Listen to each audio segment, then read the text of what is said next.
welcome back. Today we're going to be making Prominence from My Hero Academia, and this video is going to be similarly in difficulty as the Judgment Cut video. So you better be pretty familiar with Roblox Studio. So let's get into it. Alright, first off, we're going to start off with how we're going to set this up. So we're going to make three main particle effects. First, this little flame trail is going to have two particle emitters, one leaving lingering flames, and the other one is the actual flame trail itself. Second is the glowing star-shaped symbol that will stay on our character as we fly up because it looks cool. And finally, we're going to have the explosion itself, which is the hardest particle effect to make.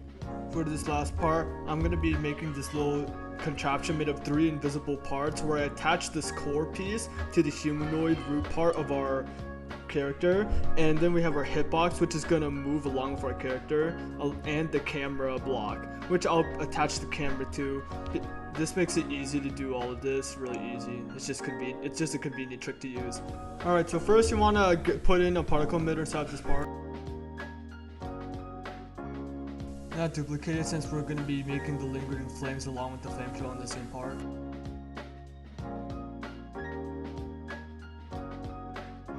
Alright, it's time to edit the set properties of both particle emitters. I'll have a little text pop up for a short summary of what each one does.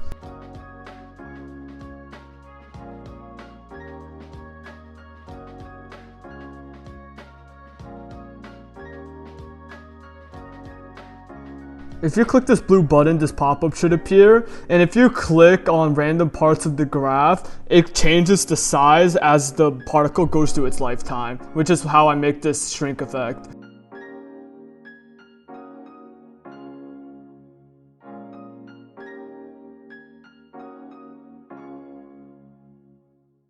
Now I'm going to work on the lingering flames effect, and I just copy and paste what I did on the other one and make it shoot out a little by increasing the speed, increasing the spread angle, and using this thing called drag. What drag does is it decreases the speed of the particles over time.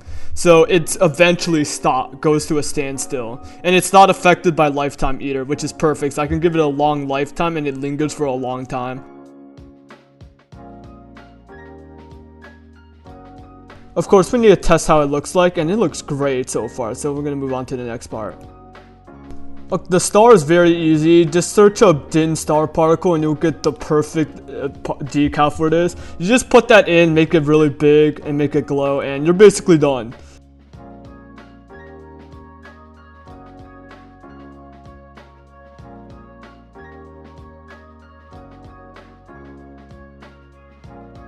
This one took the longest to figure out, but basically the main idea is I copied the old part because it just has the flame set up mostly, and then I increased the size of the flames, and I can't use the size changing graph thing because the cap is 10 and I want the explosion to be huge. So I have two particle emitters shooting flames left and shooting flames right, and the one shooting left, spin left, and the one shooting right, spin right, and that creates this really nice rising flame effect. And then I put drag in there, so it looks like a pillar that slows down. It looks really nice to see.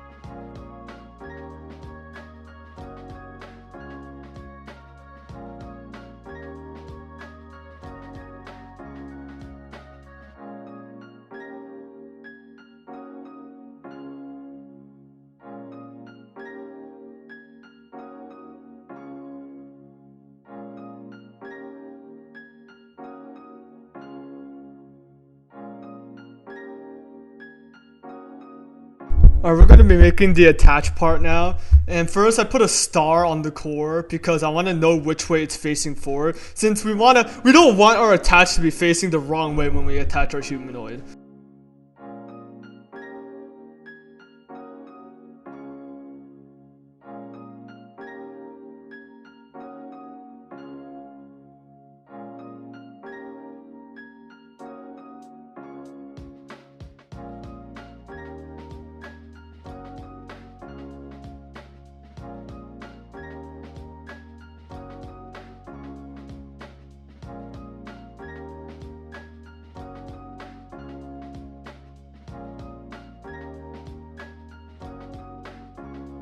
Alright, for this part, I bring the humanoid over to the core to mimic the core being attached to the humanoid, so I could perfect the camera positioning so it faces toward the humanoid in the angle and the way that I want it to. I use this technique for positioning camera positions. So we want our cam block to be positioned in a way so when it's following our humanoid, it will get a good camera angle on our humanoid as it flies through the skies.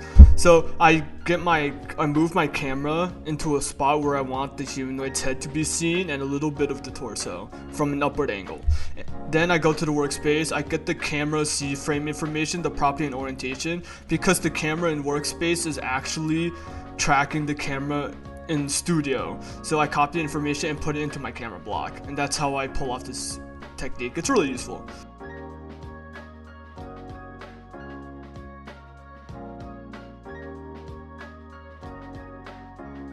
Now I'm welding all the parts together, and then you gotta group it.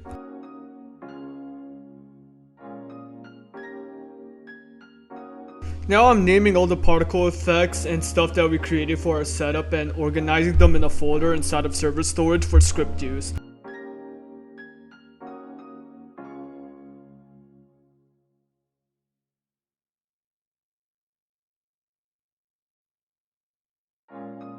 Alright, we're going to be using keybinds instead of using a tool to activate prominence burn.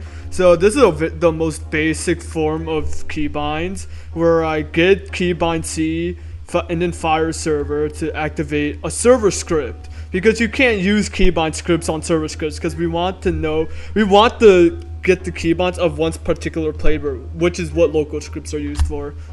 I have a small little diagram to explain the basics of how this works. Pause the video if you need to, if you want to understand it. Alright, now for the scripting part, it's also split into 3 parts. First, we have the initial dash, a horizontal dash, and the second and third part don't start unless you hit someone with the first part, with the first dash. The second part is the arc, the curve, which we'll be using math and Desmos to help us do. And the last part is obviously the explosion, and then it's the end. Alright, now that we've gotten out of the way, we put our local script inside of starter character scripts, and then we make a remote event and a regular script inside of starter character scripts. If you don't know what this does, basically everything inside of here, when a character model is made, it puts everything inside of this folder into your character.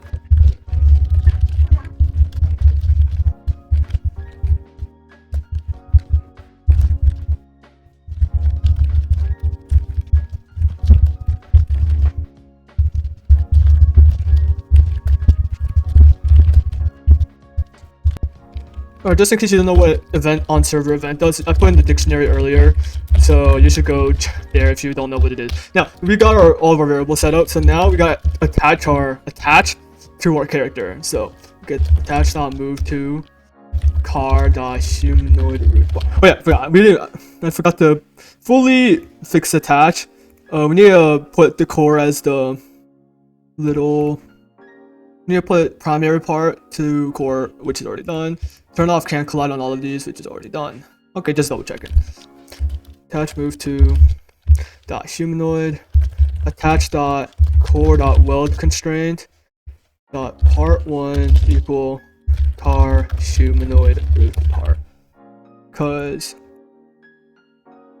yeah, just double checking because I took recordings over multiple days. Gotta make sure I got everything.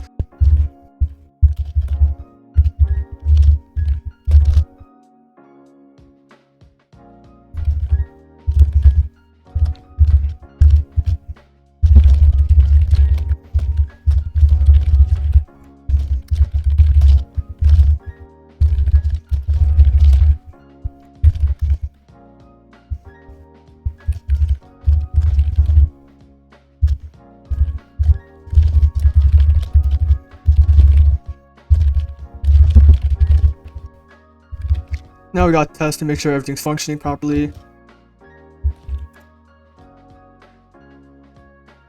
Oh, that's just a empty script I made. Whoops.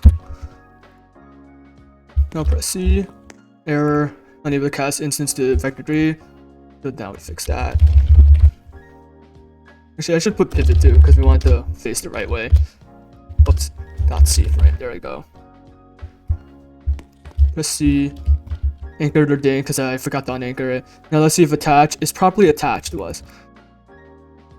Oh yeah, we need to move attach. We need to clone these because we want to be able to use them on multiple characters. That's my bad.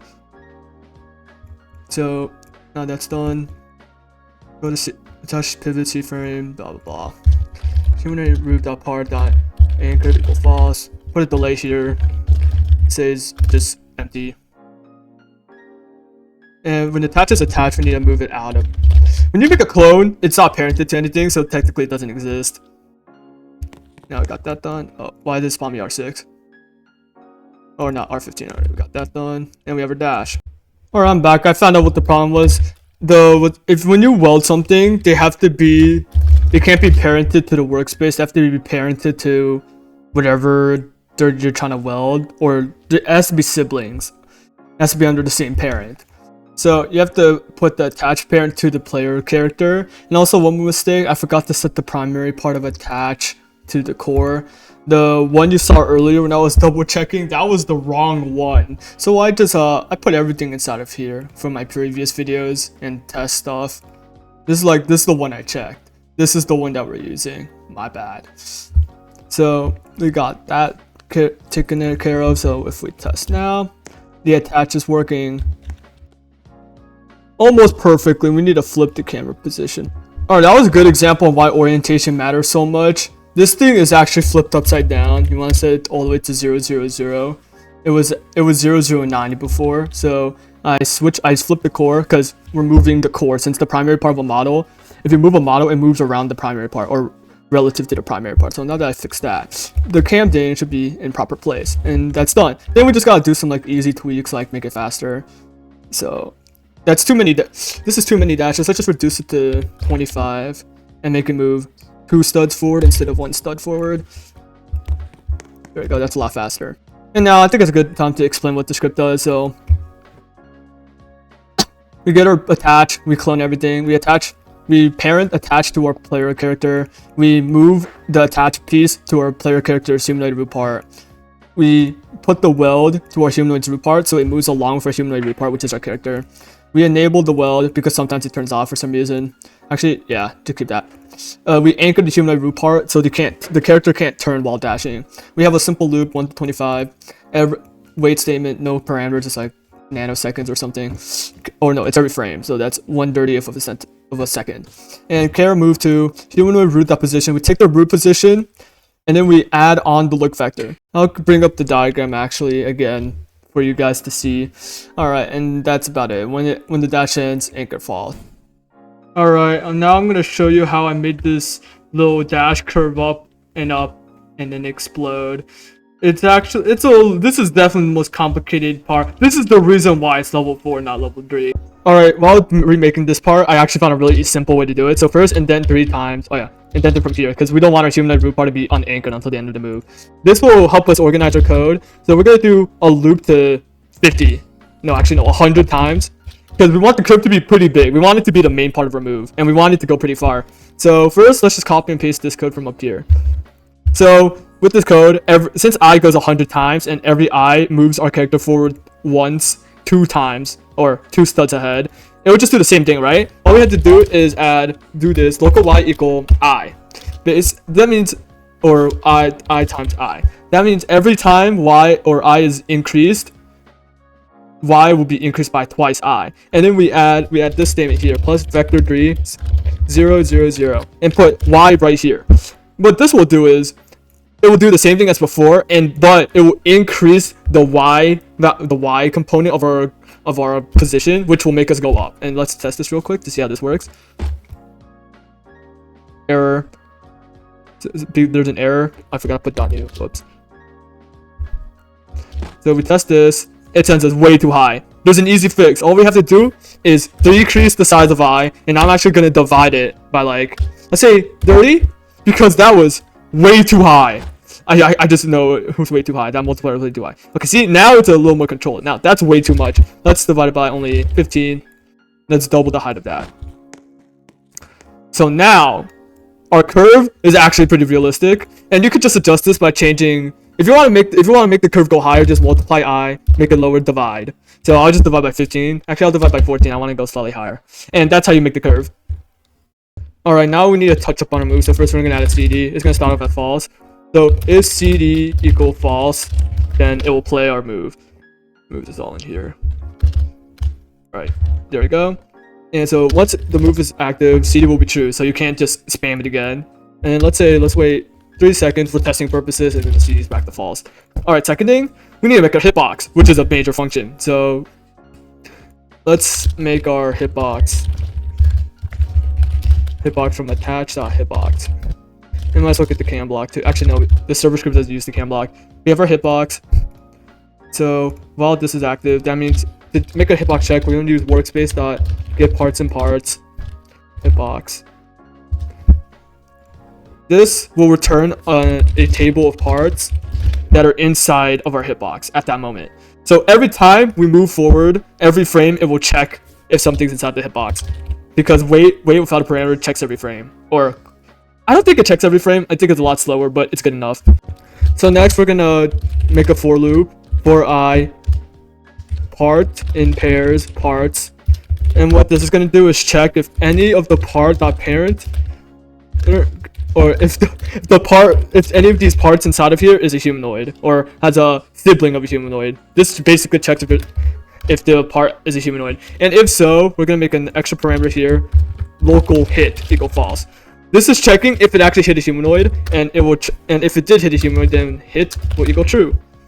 Part.parent find for child humanoid. Basically, we'll get the part left arm, get the parent, which will be the model, and then find for child humanoid. And if it is a humanoid model, it'll be there. The humanoid will exist, and that's how we know. So hit will equal true, and let's make one more variable called hit humanoid, and the hit humanoid will be part.parent, which will be the player model, or the player model that we hit. Alright, now we need to make an if statement, so we don't do the second part of attack if we miss the attack. So if hit is true, then we do it. If hit isn't true, then we don't. So this is the curve. This is the curve part. We indent all this. Here we go. Now that that's done, it's hit equal true. So now if we test this, if we miss our attack, it still does it for some reason. Alright, I'm back. I found out it's because we need to make a condition where we can't equal ourselves. Parent.name is not equal to our player name. So now if I test this out and miss, it won't do anything. But if I do it on this dummy and I hit him, it will work. Now we can make the dummy carry along with us when we hit him.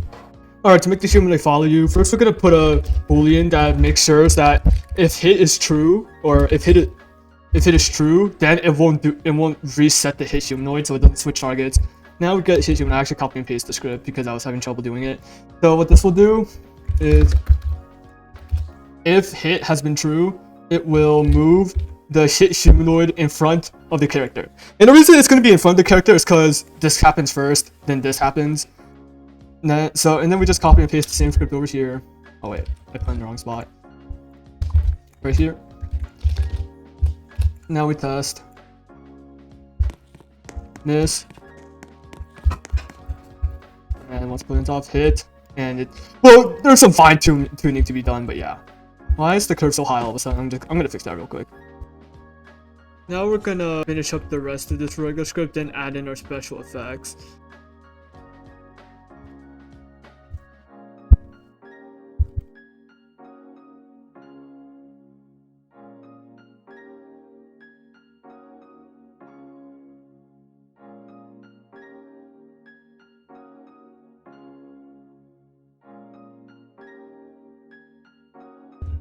Alright, so now we just gotta get the position of our core, which should be in the attached model since the primary part is the core.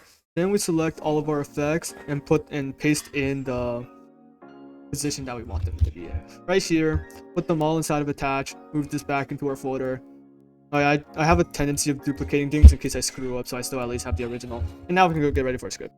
Right, because of that change we did, we need to change all of the variables to attach.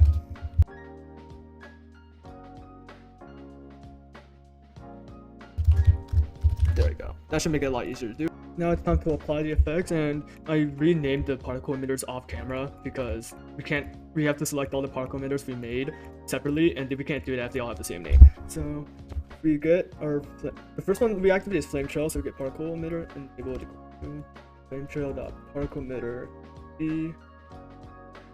Oh no, there was no problem. It's just trail. Trail down here. Okay, make sure all of these are disabled, by the way. Alright, they are all disabled. So then we got flame trail, and then the star appears when we start flying up. So in this loop, we added it right before the loop starts. Actually, we're gonna add it midway through the loops.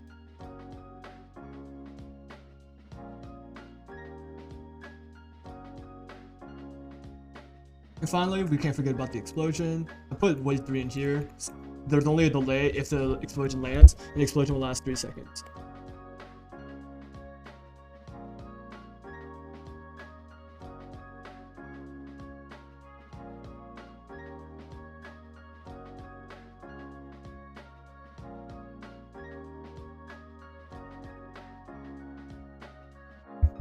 Finally, we have attach destroy, which will destroy the clone of all the particle emitters and attach parts that we made in the end. And if we test this out, it should help.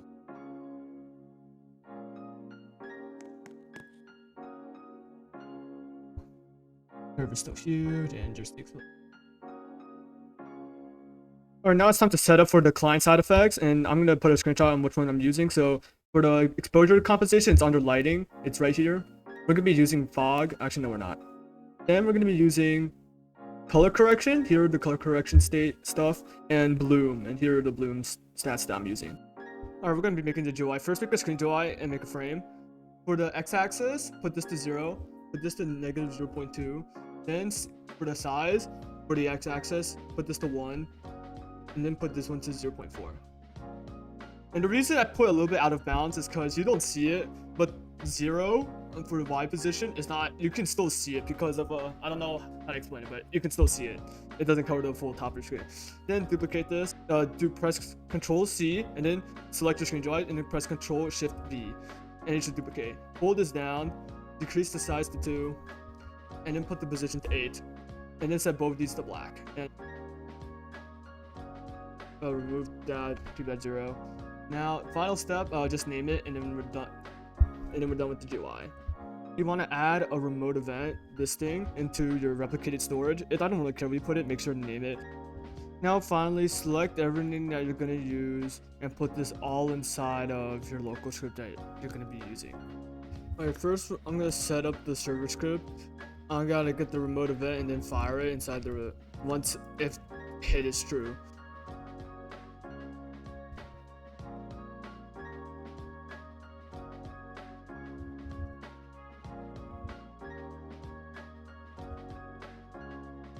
Now that the server fires the event, now we can finally set up our local script.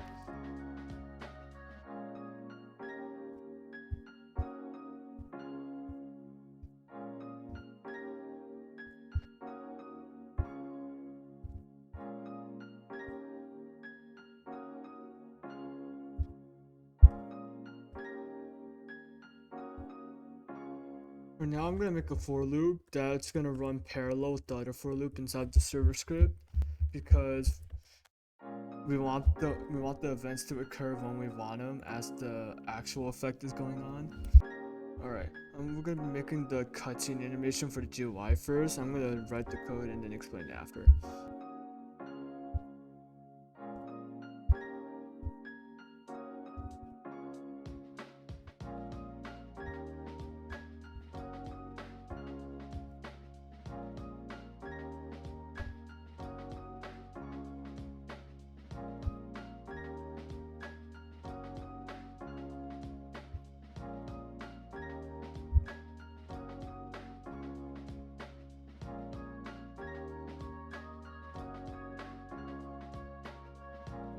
So basically what I've done is I put the top bars, parent, which is the screen GUIs, into our player GUI so we can see it.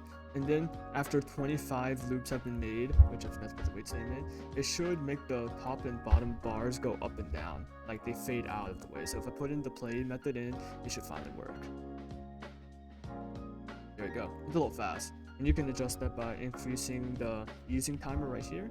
That's it. Alright, now I'm gonna do all the camera stuff for this local script. I also make sure to put this in line in.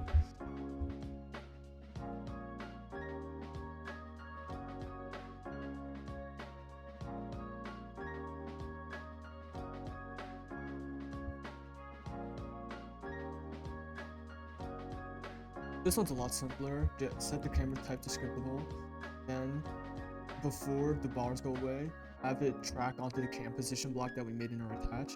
And after the first 25 like frames end, then we move on. Then it just looks at our character while standing in place. And how this function works is, if you put two vector 3s in a C-frame.new, the first C-frame is the position you keep, and the second C-frame, or the second position vector 3, is decides the angle, and it makes the angle depending on how the first position is going to look at the second position. So it's basically trying to look at the second positions that you put in. Now for the cool effects, so this one is really simple. I'm just gonna all of them like along the timeline.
So I just took all of the screen effects we made and activated them in certain parts. So like, for example, I activate the bloom and color correction as soon as it starts, the rising up thing. And then I tweaked the bloom again for the threshold. So I first set it to 0.6, which will make which will flashbang your camera, by the way. And then I make the flashbang like fade away using this tween. And I think it faded away too quickly, so I'm gonna put 1.5.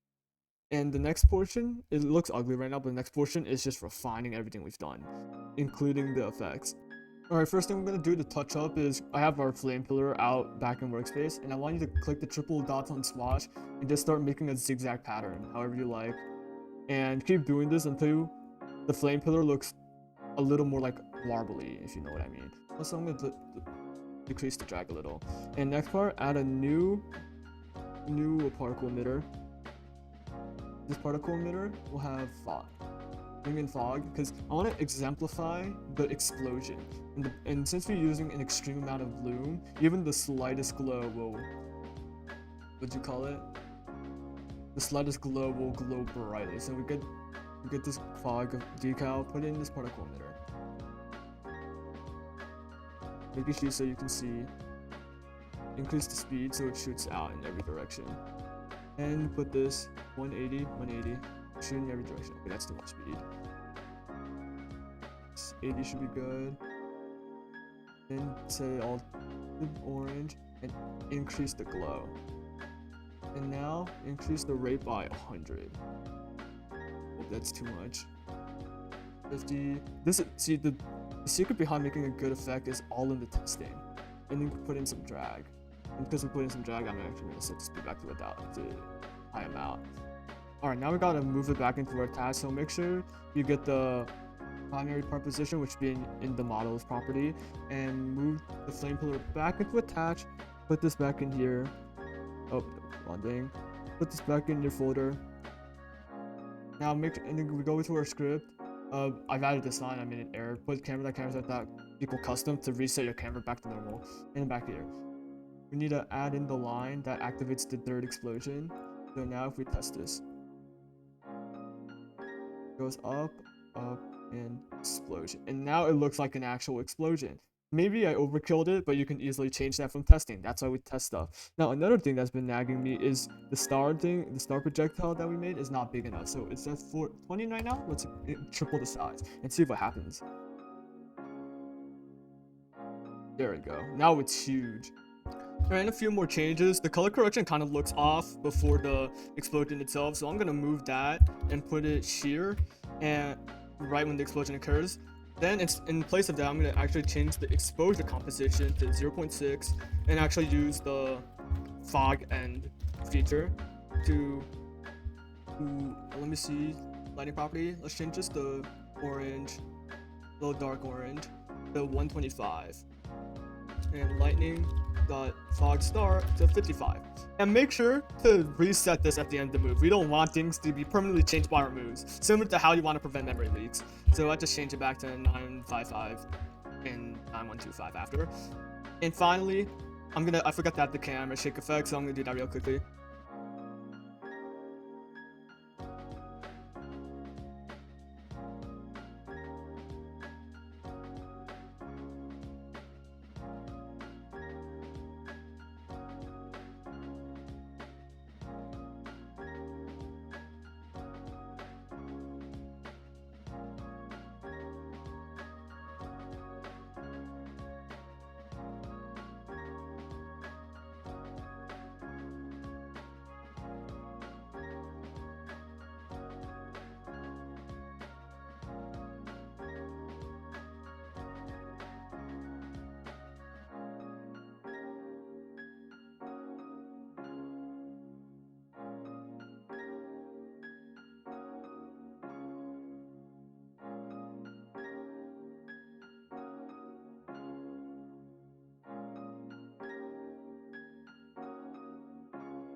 In case you're following along, the little explosion disappeared, and that's because the fog end was way too short. So when it's way too far. The fog's like behind all the parts.